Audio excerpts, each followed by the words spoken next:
പ്രിയപ്പെട്ടവരെ, ഇത് അനുഗ്രഹത്തിൻ്റെ കൃപാവരം നമ്മളിലേക്ക് കൂട്ടിക്കൊണ്ടുവരുന്ന പുലർകാല വിചിന്തനം. ഇന്നത്തെ പുലർകാല വിചിന്തനത്തിൽ നമ്മൾ ധ്യാനിക്കുവാൻ പോകുന്നത് ജോർദാൻ നദി ജോഷുവയുടെ നേതൃത്വത്തിൽ ഇസ്രയേൽ ജനത മുറിച്ചു കിടക്കുന്ന അനുഭവമാണ്. മോശയുടെ മരണശേഷം ഇസ്രയേലിനെ നയിക്കുവാൻ ദൈവം തിരഞ്ഞെടുത്തത് ജോഷുവയെയാണ്. ഇപ്പോൾ ജോഷുവയുടെ നേതൃത്വത്തിലാണ് ദൈവം വാഗ്ദാനം ചെയ്ത വാഗ്ദത്ത മണ്ണിലേക്ക് ഇസ്രയേൽ ജനത അവരുടെ പ്രയാണം ആരംഭിച്ചത്. അപ്പം അങ്ങനെ അവർ യാത്ര തിരിച്ചു പോകുമ്പോൾ ജോർദാൻ നദി മുറിച്ചു കടക്കണം. ജോഷുവ ജനത്തോട് പറഞ്ഞു, കർത്താവിൻ്റെ സാക്ഷ്യപീഠവും വഹിക്കുന്നവർ നദിയിലേക്ക് ഇറങ്ങി നിൽക്കണം.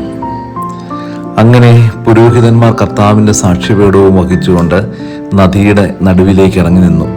അപ്പോൾ പുഴ രണ്ടായിട്ട് മുറിഞ്ഞു. ഉണങ്ങിയ മണ്ണ് പ്രത്യക്ഷപ്പെട്ടു. അതിലൂടെ ഇസ്രയേൽക്കാർ ജോർദാൻ നദി മുറിച്ചു കടന്ന് അവർ വാഗ്ദത്ത മണ്ണിലേക്ക് കയറിപ്പോയി. പ്രിയപ്പെട്ടവരെ, നമ്മുടെ ജീവിതത്തിൽ നിങ്ങൾക്ക് പ്രതിസന്ധിയായി എന്താണോ നിങ്ങളുടെ ജീവിതത്തിലൂടെ ഒഴുകി വരുന്നത്, അവിടെ നിങ്ങൾ ചെയ്യേണ്ട ഒരു കാര്യമുണ്ട്. കർത്താവിനെ നിങ്ങൾ മുമ്പേ നടത്തുക. ദൈവമായ കർത്താവിന് നിങ്ങൾ മുമ്പിലൊരു പ്രാധാന്യം കൊടുക്കുക. ദൈവം നിങ്ങളുടെ ജീവിതത്തിൻ്റെ പ്രതിസന്ധികളെ രണ്ട് ദിക്കിലേക്ക് മാറ്റിക്കളയും. നിങ്ങൾക്ക് നടന്നു പോകുവാൻ കർത്താവ് ഉണങ്ങിയ മരുപ്രദേശം ദൈവം സൃഷ്ടിച്ചു നൽകും. അത്രമാത്രം സംരക്ഷണം ദൈവം നമ്മുടെ ജീവിതത്തിൽ നൽകുന്ന അനുഭവം ഉണ്ടാകും.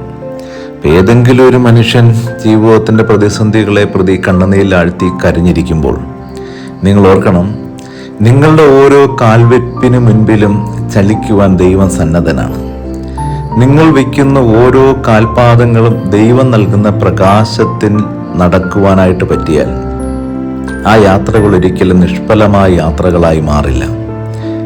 ദൈവം നിങ്ങൾക്കൊരുക്കി നൽകുന്ന മണ്ണിൽ കർത്താവാണ് നിങ്ങളെ നയിച്ചുകൊണ്ട് പോകുന്നതെങ്കിൽ ഏത് പ്രതിസന്ധികളെയും ദൈവം നിങ്ങളിൽ നിന്ന് മാറ്റിക്കളയും.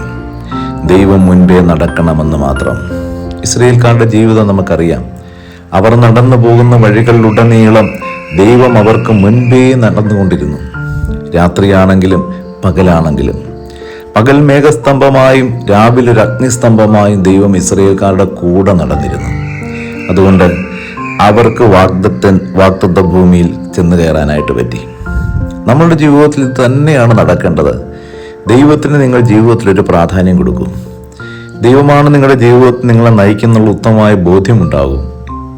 എന്നിട്ട് കർത്താവ് നൽകുന്ന നിർദ്ദേശമനുസരിച്ച് ജീവിതത്തിൻ്റെ ഓരോ നടവഴികളിലും ഓരോ പാദങ്ങളെടുത്ത് വയ്ക്കുക. നിശ്ചയമായും നിങ്ങൾ ലക്ഷ്യസ്ഥാനങ്ങളിൽ എത്തിച്ചേരും. അല്ല എങ്കിൽ പ്രതിസന്ധി നിങ്ങളെ കാർന്നു തിന്നും. കണ്ണടച്ചെന്ന് പ്രാർത്ഥിക്കാം. ഈശോയെ, അവിടെ നൽകുന്ന വഴികളിൽ പ്രത്യാശയോടെ നടന്നു നീങ്ങുവാനുള്ള ബലവും കരുത്തും അവിടുന്ന് ഞങ്ങൾക്ക് നൽകണമേ. ആമേൻ.